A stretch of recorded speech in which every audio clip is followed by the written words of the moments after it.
Okay. This is Erev Yom Kippur. Wow. It's a busy, busy time. I appreciate everyone coming to learn. I can't think of a better thing to do than be learning Erev Yom Kippur. Okay, so this is actually the last class that we're going to have because Sukkot comes out on a Tuesday and then Simchas Torah comes out on a Tuesday. So what I wanted to do tonight, I wanted to start with Yom Kippur, but I wanted to make sure to give over some Torah for Sukkot and Hoshana Rabbah and Simchat Torah.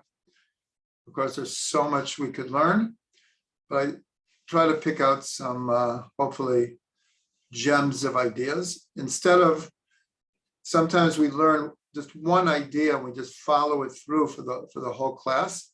Tonight is going to be more like a series of different ideas. Obviously, they're all connected in one way or another, but they're pretty much different ideas. So we're going to start without delving greatly into it, but one of the secrets encoded in Yom Kippur is the number 5. Now I'm going to mention a whole series of 5s. We could do a whole class on just these connections. That's not my purpose. I want to mention it because I want to delve into one aspect of it. But it's the only time of the year that we have 5 prayer services. Every day we have 3. On Shabbat, Rosh Chodesh, and holidays we have 4. The only time of the year that we have 5 prayer services is Yom Kippur. It's been suggested, and I would think properly so, that from this example of our holiest day, the Muslims took the idea of 5 prayers a day. And if they did it, I mean, they had good reason. They had good reason to use Yom Kippur as as an example of how to pray. So we have 5 prayers. We know that there are 5 forbidden acts on Yom Kippur, along with fasting, not wearing leather shoes, not anointing ourselves with oil, with no marital relations, and no washing. So there's 5 forbidden acts. In Musaf of Yom Kippur, we have a very unique experience where we, in a sense, follow the Kohen Gadol as he goes through the avoda as it was done in the temple. This is, today, it's a very, very big thing, this idea of visualization. And in psychology and meditation. But here we have truly a visualization as we read the words and we try to experience, visualize the Kohen Gadol as he went through the service in the temple. It's a quite amazing thing. And I'm mentioning it because part of the service is the Kohen Gadol went to the mikveh 5 times. During the service, he went to the mikveh 5, and we read about it 5 times. This is all connected. Certainly the 5 forbidden acts on Yom Kippur are connected to the 5 physical senses. And all of this is connected to especially the 5 prayer services, to the 5 levels of the soul. That's what we're going to come back to in a minute. And Kabbalistically, this is connected to the 5 Kabbalistic worlds. And even though many people are more used to hearing 4 Kabbalistic worlds, the Ari revealed really a 5th one called Adam Kadmon. So really there are 5 Kabbalistic worlds, and the 4-letter name of God, according to Kabbalah and Chassidut, has a 5th level. The upper point of the Yud is considered a level in of itself. So these are all 5s that have to do with Yom Kippur. Like I said, to really explore, it would truly take a whole class. But what I want to do is something very, very interesting. It's actually very, very practical, and hopefully everyone will be able to use this during Yom Kippur, that we can connect the 5 levels of the soul to 5 different types of what we're going to call sins. It's important to know that in Hebrew, one of the words for sin actually has a number of different words, whether it's intentional sin or accidental sin, or very rebellious kind of sin, all kinds of words for sin. And one of them, probably the most familiar, is a chet, choteh. And this is connected to the Hebrew word that means to miss the mark. And you actually hear it in Israeli basketball, because and the announcer, because when someone misses the basket, the verb that's used is the same as sin. It's he missed the mark. He missed the basket. But that's a very important thing, because sin has a lot of baggage with it, a lot of linguistic baggage. And so it is very good to understand that sin, in a sense, is just missing the mark, whether it's on purpose or not on purpose, or all kinds of different factors. So fairly quickly, and I'm hoping that people will find this meaningful and practical. So let's go through the 5 levels of the soul and 5 types of missing the mark that are connected with it. So the lowest level of soul is called the nefesh, sometimes called the animal soul, the behavioristic, the instinctive part of the soul, most connected to the body. And so we know that many sins come from the desires of the body, the passions of the body. Without going into any details, but I think everyone can understand that very simply, many times our body, the needs of the body, or the hormones or the chemicals overwhelm our emotions and our intellect, and we act upon them. So that's one type of sin. And during Yom Kippur, over and over and over again, we go through a whole series of different missing of the marks that we do. And it's all in the plural, even though everyone is supposed to think on a personal level, but we also want to have atonement for the whole people.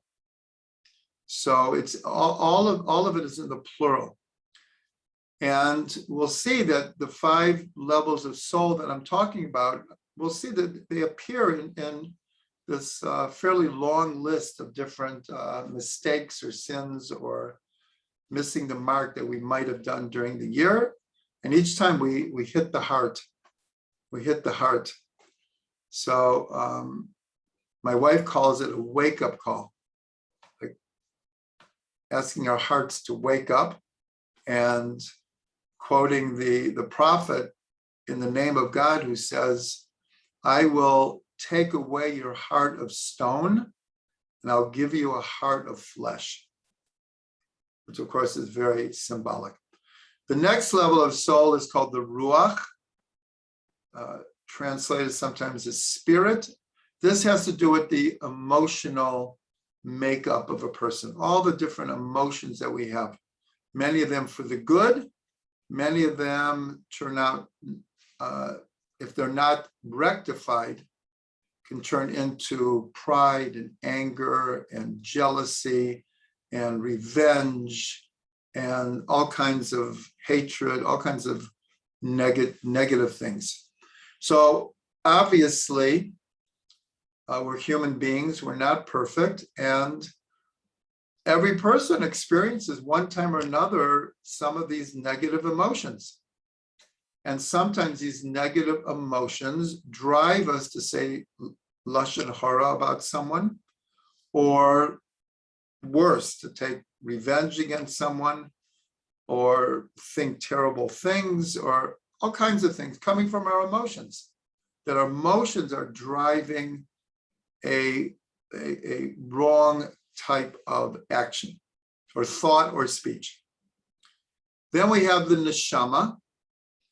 And the Neshama, according to Chassidut, we're talking about the intellectual component of a human being. So how does an intellect sin? So we all know very, very well that when our body or our emotions lead us astray, the most natural thing, since we're human beings, is the intellect starts to rationalize. It's not so bad. I'm only going to do it once. Or it's not a sin at all. Maybe a person talks himself into what they're doing is really a mitzvah. So again, all of this could be developed much greater, but the point is that many times our intellect not only rationalizes things that we've already done, but sometimes the intellect, in conjunction with our emotions, can find all kinds of devious ways, let's say, to manifest our emotions in a negative way, but through the intellect. Now, the next two levels of soul are higher levels of soul. And so the wrongdoings are at a very different nature. The ones that we just described of nefesh, ruach, and neshama, this covers a vast majority of things that people end up doing not correctly. The next level is called the chaya, which comes from the word chai, which means life. It's we're already in what's called the super conscious, or the surrounding levels of soul. And here, we would rely very much on the Baal Shem Tov's teachings, that, and all of Chassidut talks about this, how many things do we do right, but with a lack of enthusiasm, a lack of commitment? We do it by rote, we do it with very little kavana. And so that also needs a certain level of atonement on Yom Kippur, because we would prefer not to do it like that. We would prefer every action that we take, especially mitzvot, should be full of life force. That's what chaya is, full of life force. But we all know that we fall short of that. That we just, the terminology, we just like knock off the davening, we knock off a mitzvah. And then also there's many things that we do right with the wrong kavana. That as we're doing the mitzvah, we might be thinking terrible things. Now, we did the mitzvah, which is very important, but I'll just, this example just came in my head. Someone, comes to the door asking for tzedakah. Okay, so we're going to give them tzedakah, but the whole time we're thinking like, "Oy, what a schlepper! Why is he bothering me?" It's like, why doesn't he get a job? like whatever. So we're doing the mitzvah, we're giving the person tzedakah, but the whole time we're thinking terrible things. The same thing could happen on Shabbat. All of Chassidut talks about this. We could keep all the laws of Shabbat, and in our inner being, we're totally not in a joyous place. We believe in Shabbat, and we're going to definitely keep the laws, but where's the Oneg Shabbos? Where's the joy of Shabbos? So this is a level that also needs repair, needs rectification, needs atonement. And then we get to the highest level, called the Yakida, the unique part of the soul, the godly spark within the soul, Chelek Elokah Mim'al Mamash, an actual part of God above. And so where will sin come in on this elevated level of soul? So here, it's just simply that we're not aware of our true potential. We're not aware of the godliness that's within us. We're not aware of the godliness that are in other people. And so this also needs repair. This needs rectification. That if anyone listens to the shiurim of Rabbi Y.Y. Jacobson, so he talks about this all the time. He says, we are ambassadors of God in this world. We are a manifestation of God's infinite light in this world.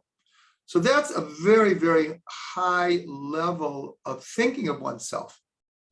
And occasionally we do think of ourselves like that, but a lot of times we don't. A lot of times we just go about our business thinking we're nebachs and we'll never succeed in anything. And our life is full of frustration. And so this is the level on Yom Kippur that needs repair. So here we've gone to the 5 levels of the soul and try to identify 5 different ideas that we should be thinking about on Yom Kippur, because we're all, in a sense, guilty of, at different times and in different ways, of all of these. And when you read this whole list of things that we're asking God to forgive us for, there are very few on that list that we can't relate to on a very personal level. And that's, in a sense, the beautiful thing of Yom Kippur, is it gives us an opportunity to really look at ourselves in the mirror. Now, again, it doesn't mean that we're terrible people.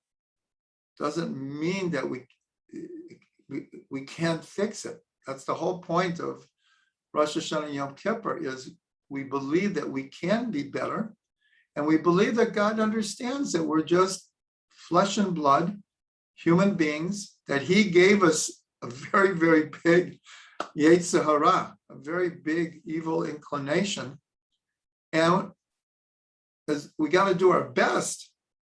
But again, for those who listen to the shiurim of Y.Y. Jacobson, he really harps on this a lot, that we all have negative thoughts, but that doesn't mean that we're negative.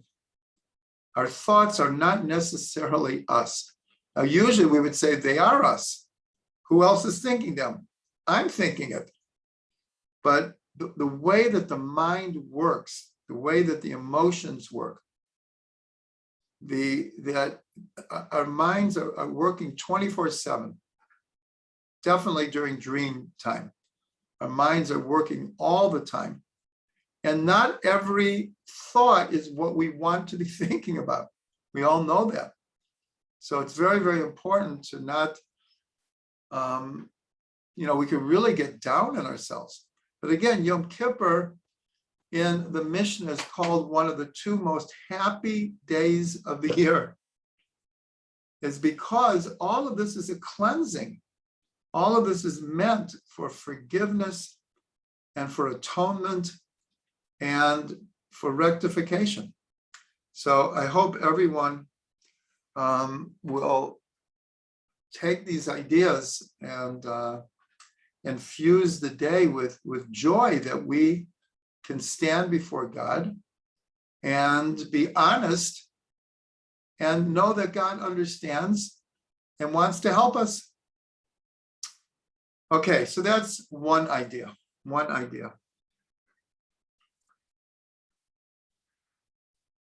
Now there's another idea.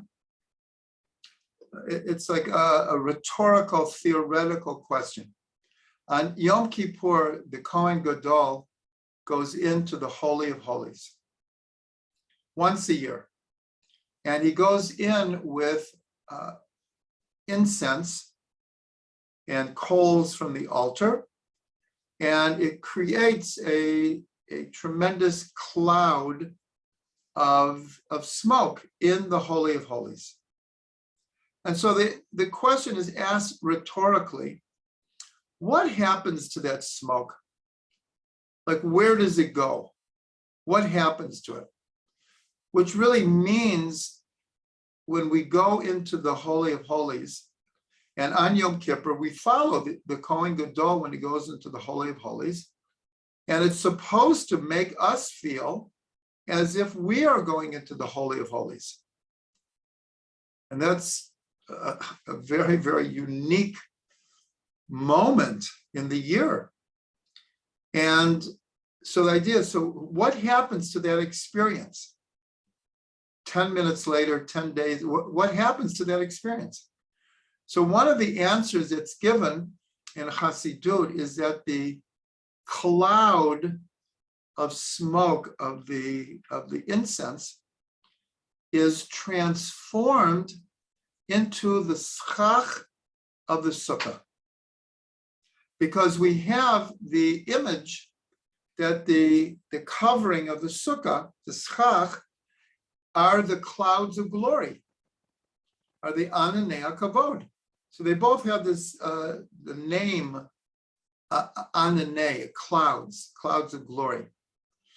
So this is an extremely important point. And what I'm saying might be obvious to many people, but it might not be obvious to everyone.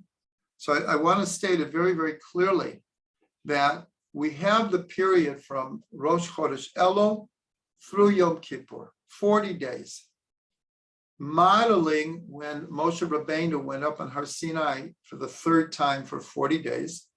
And on Yom Kippur, he came down with the second luchot, the second tablets, as a sign of forgiveness, of atonement.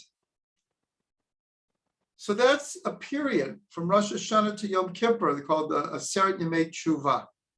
And we have this idea that at the end of the fifth prayer, Ne'ilah, as it were, the gates close. And the image is the time of judgment is over. The 40-day period is over. The 10-day period from Rosh Hashanah to Yom Kippur is over. Time to move on. 5 days later is the holiday of Sukkot. Now, technically, Sukkot has nothing to do with Elul, Rosh Hashanah, Yom Kippur. It's to remind us of either the clouds of glory in the desert or the booths, the physical booths that we lived in the desert. Either way, it's a remembrance of coming out of Egypt and dwelling in the Sukkot, in the Midbar, in the desert. So on the surface, it actually has nothing to do with it. People even ask, why is Sukkot in the fall? Because when would people build a sukkah? When it starts getting hot out. And so in the desert, technically, in the winter, they might have slept under the stars. When do you need a sukkah? When do you need a protection? When the sun is blazing. So they say, so why isn't Sukkot in the spring? And the answer is because, and this is on the simple level, is because that would make it as if that's the only reason for making a sukkah, because it's getting hot outside. But here we want to do just the opposite. We want the Torah said it at a time where we naturally are going to come inside. It's starting to get cold. It might start raining. That's not the time to go build a sukkah. So they actually put it there to show that we're only doing it for the mitzvah. But on a deep level, we have to understand, and we've mentioned this before, there are 22 days between Rosh Hashanah and Simchas Torah. In English, we call it from A to Z, because it's a 22 Hebrew letters. It's from Aleph to Taf. It's one cycle. And so it can't be understated that even though we have this image of the end of the judgment on Yom Kippur, it's not really true. How do we know that?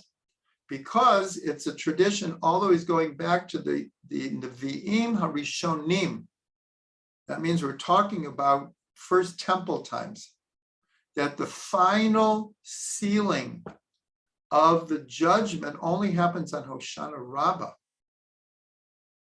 Only on Hoshana Rabbah. So all of a sudden, the holiday of Sukkot is a continuation of the same type of energy of Rosh Hashanah and Yom Kippur. The change, though, is Rosh Hashanah and Yom Kippur is called Tshuva Miyira, Tshuva from either fear or awe. That's why the 10 days are called the days of awe. Yamim HaNoraim, the days of awe. And Sukkot is called Zman Simchatenu, the time of our great joy. So it's brought down that the davening during Sukkot is really just a continuation. It's like from Rosh Hashanah through Simchas Torah, it's like one long day. It's one energy. And so that's why there's a tradition among many people, especially in Hasidic circles, that shaking lulav is among the deepest prayers of the whole year. And that's why it's told, and it's true, it's not an exaggeration, that some of the Rabbis would shake lulav for hours. Because they weren't just shaking the lulav, they were davening the whole time. They had kavanot, they had intentions. And the simple intention, remember I said in the beginning, I'm trying to bring all the holidays in here, is that on Rosh Hashanah, the new year is very ethereal. Our prayers are like way up there. Our Neshama gets elevated to a very high place. And from Rosh Hashanah through Simchas Torah is a series of bringing down into the world what we're davening for. And that's why we have the symbolism when we take the Arba meaning in our hands. It's as if God is saying, on Rosh Hashanah, we are saying to God, as it were, from the famous song, he's got the whole wide world in his hands. He's got the whole wide world in his hands. But that's what we're saying to God. It's all in your hands. Our whole, everything, our souls, our life, our judgment, our future, everything is in your hands. And it's as if on Sukkot, God turns around and says, that is true, but it's also in your hands. So we take the Arba meaning, and unfortunately, we don't have time to go through all of the intentions, but I am pretty sure if you go to our website, and you go to holidays, you go to Sukkot, you should be able to find all the the idea of the intentions for shaking lulav. And then you'd understand why it could take hours to shake lulav. Because we're taking all of our New Year's resolutions, all of our hopes, all of our desires, all of our wants, all of our prayers, and now we're holding it in our hands. And we're shaking out, how are we going to do this in the world? It's actually, it sounds very mystical, but it's very practical. How are we going to translate our dreams into reality? So all of that was a takeoff on what happens to the cloud of the Ketoret on Yom Kippur in the Holy of Holies. It becomes the covering of the Sukkah. So now we can understand a little bit what is meant here. Another explanation that's different but very similar is on Rosh Hashanah, we blow the shofar, 100 blasts of the shofar on Rosh Hashanah, 100 blasts. So the same question is asked theoretically, rhetorically. What happens to those 100 blasts? What happens to the experience a day later, 2 days later, 5? Do we just go back to how we were? So one of the answers is very, very beautifully, the numerical value for the covering of the sukkah, schach, equals exactly 100. So they answer the same way. What happened to the 100 blasts of the sukkah? They became the schach of the sukkah. So these two images are very important because they tie Rosh Hashanah together with Yom Kippur, excuse me, with Sukkot. Okay, now I want to tie the holidays together in a different way. We're going to change gears here a little bit. On Rosh Hashanah and Yom Kippur, every time we say the silent prayer, the Amidah, we insert only during these 10 days the following phrase: Zachreinu l'chaim, Melech chafetz b'chaim, v'kadveinu b'sefer ha'chaim, l'mancha Elokim chaim. Zachreinu l'chaim, remember us for life. Melech chafetz b'chaim, the king who desires life. V'kadveinu b'sefer ha'chaim, and write us in the book of life. L'mancha Elokim chaim, for the sake of the God of life. So here we see life is mentioned 4 times. 4 times. So what is the numerical value of the word chaim? Is 68. This is going to be a numerical connection we're going to make here. It's 68. Now there's another word in Hebrew that also equals 68, and that is the word halal. Halal in modern Hebrew means outer space. In Kabbalah, it means a vacuum. It means the vacuum that is talked about by the Arizal, that when God wanted to create a finite world, since God is infinite, he in Hebrew, it was a tzimtzum. He contracted his infinite being and created an empty space called the halal. And into that empty space, he shone a singular ray of light into the middle of the space. And from that, all of creation comes. Now, this is very, very similar to a description of the Big Bang, that in the middle of nothingness, an infinitely small speck of, I'm going to call it matter. I don't think they even really know exactly what it was. An infinitely small piece of matter explodes, Big Bang, and all of the universe is still expanding from that original bang.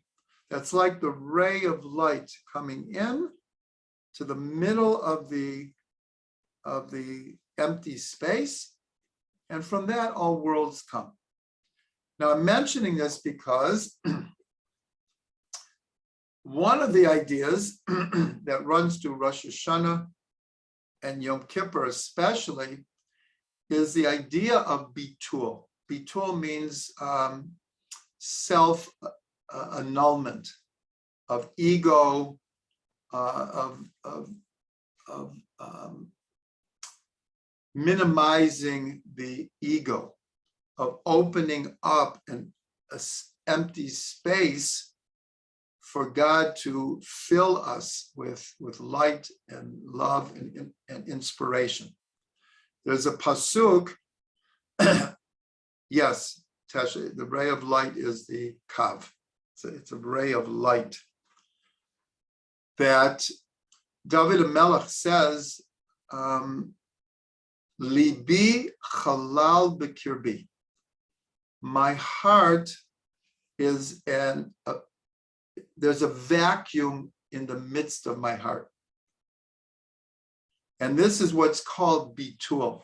Now, there's a famous teaching from Rabbi Levi Yitzchak of Berdichev, who said that, especially in relationship to bowing down on Yom Kippur, it's we bow down once on Rosh Hashanah, literally on the ground, one time. And on Yom Kippur, we bow down 4 times. And this was all, in a sense, visualizing, mimicking what was done in the temple. Because when the Kohen Gadol would say God's ineffable name, everyone would fall to the ground and say, Baruch Shem Kavod Malchuto Le'olam Va'ed. So Rabbi Levi Yitzchak of Berdichev said that the essence of Yom Kippur is to get to this place of libi halal b'kirbi, to empty oneself of ego in order to be open for we talked before about the Yakida, the godly soul, to really manifest within us. Okay, so let's just take this one step further.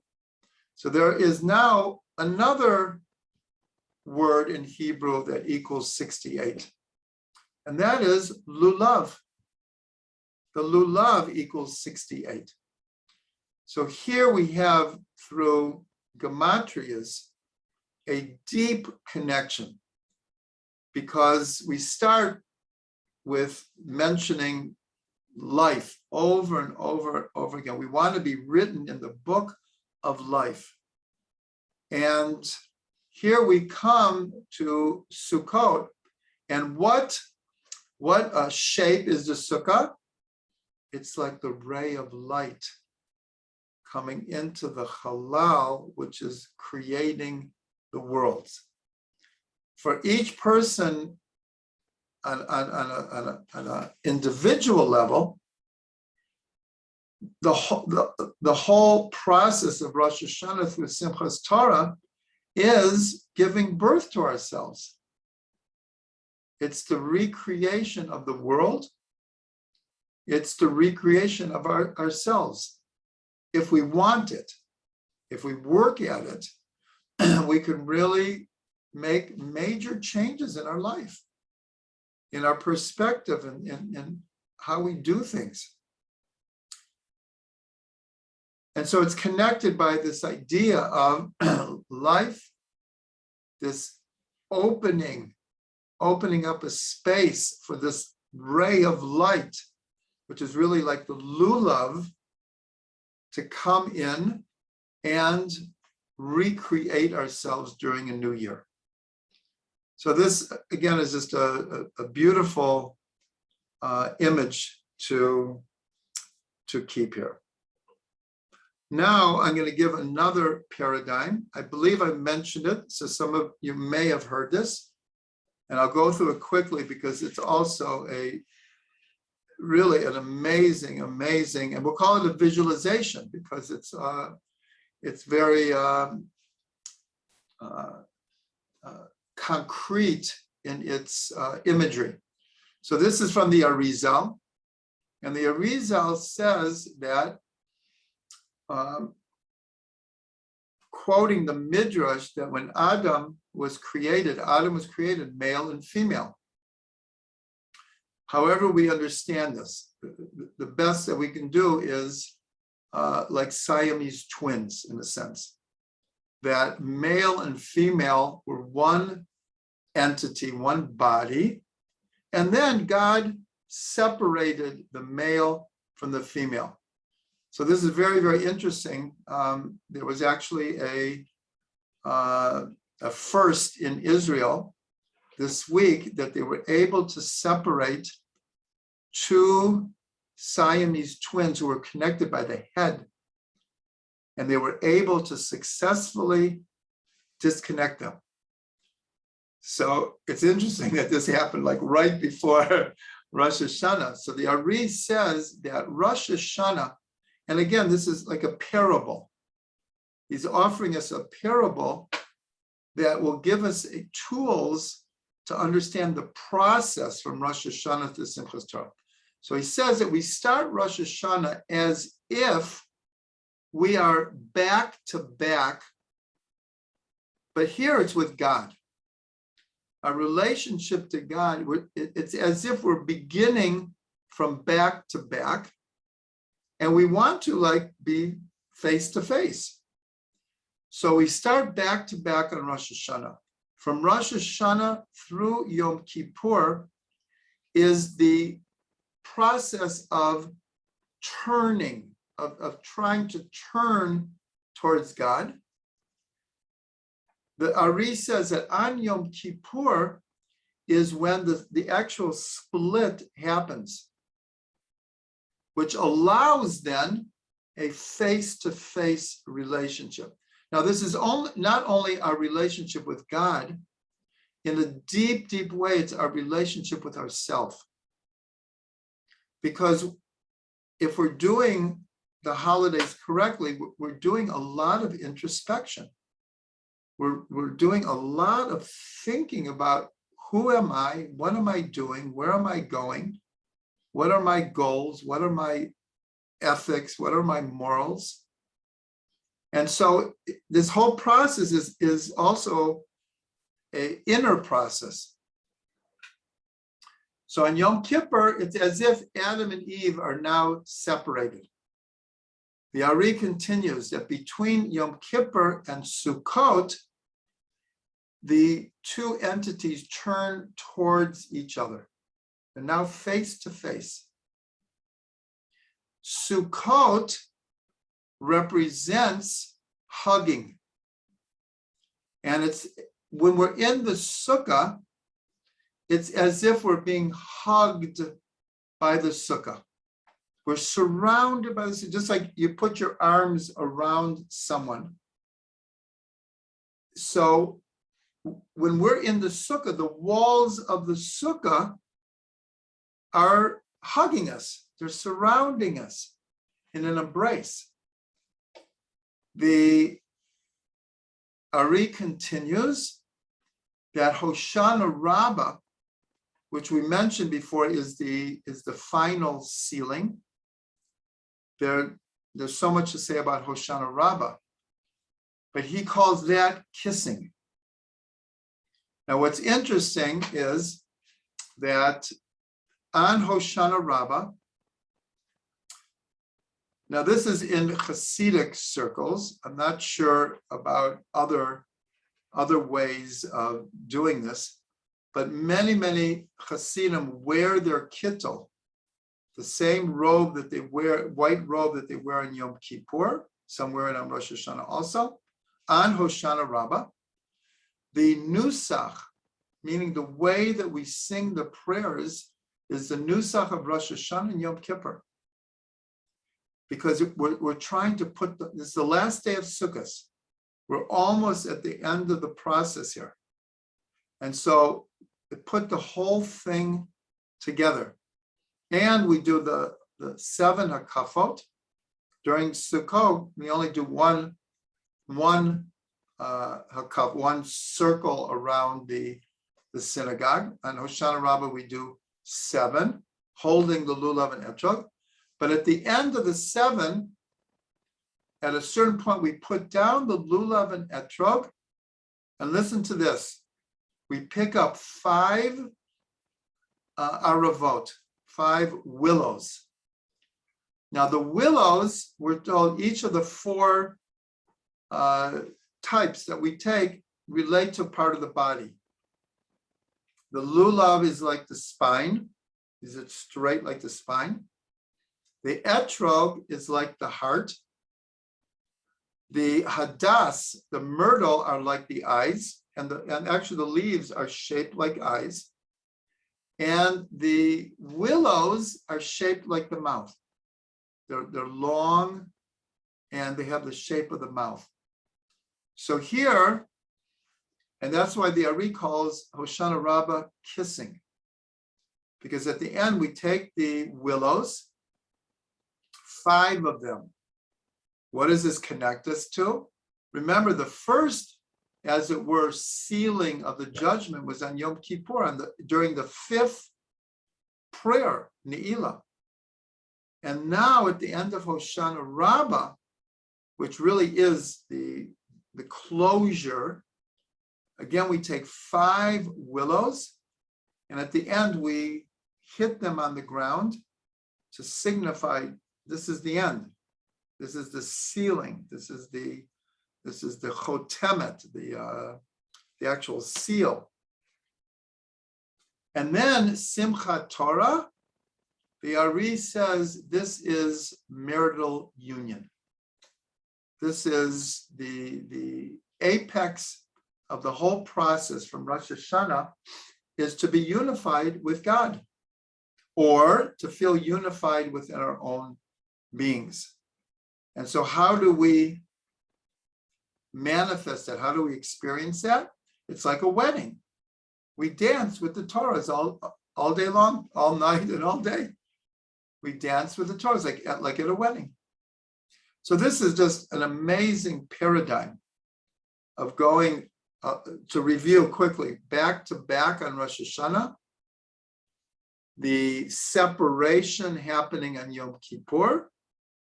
From Yom Kippur to Sukkot, we turn towards each other.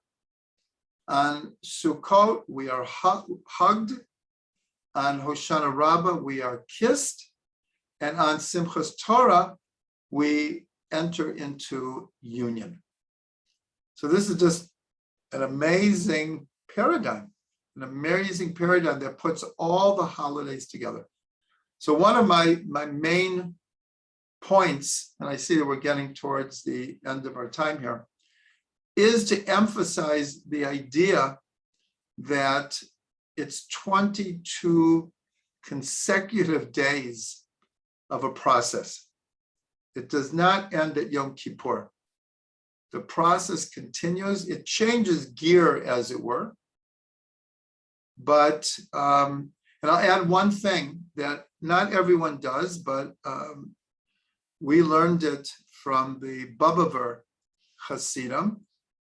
On Hoshana Rabbah, when they would finish each of the hakafas, they would blow the shofar, which is such a strong, because again, it brings us back to Rosh Hashanah. Hoshana Rabbah ties the whole thing together. That's why they take some of the elements of Rosh Hashanah, some from Yom Kippur, some from Sukkot, and we put it all together to signify we're getting to the end of the process. And on Simchas Torah, we get then we symbolize it by ending the Torah and immediately beginning the Torah again. So that symbolizes the end of the process, but there is no end. Every end leads to a new beginning. So there really is no end. That's a very important point, because everyone asks, why doesn't the Torah end the Shabbos before Rosh Hashanah? Shouldn't we start Bereshit the Shabbos after Rosh Hashanah? It's a new year. Why are we still at the end of the Torah and only start Bereshit after Simchas Torah? So this whole class was the answer to it. Is because from Rosh Hashanah to Simchas Torah is like one day. It's one process. It's only when we finish Simchas Torah are we actually ready to start a new year. Even though technically the new year began on Rosh Hashanah, which is true, but on a different perspective, the new year really starts after Simchas Torah. And here in Israel, it's the same in everywhere, but the phrase that's used almost on a daily level is Acharei Chagim. I'll get to it after the Chagim. I'll meet you after the Chagim. I'll do this project after the Chagim. I'll start this after the Chagim. It's not, you don't say after Rosh Hashanah, almost everything after the Chagim, because there's this awareness is that it's one process, and it really doesn't end until Simchas Torah, and then it begins. And the phrase in the Sefer Yetzirah is Na'ud sofan b'techilatan b'techilatan b'sofan. The end is wedged in the beginning, and the beginning in the end. This is a classic statement. Na'ud sofan b'techilatan b'techilatan b'sofan. So we're going to end with a blessing that we are approaching midpoint of this process, Yom Kippur. And it's such an awesome day. It's such an awesome day. So I just bless us all that we can really plug into the holiness of the day, and we can plug into God's offer of atonement and forgiveness and purification. This is what God is offering us. And it's really up to us to kind of believe it and plug into it. So we should all have a Gemar Chatima Tova. We should all be sealed in the book of life, and we should all have such a good year.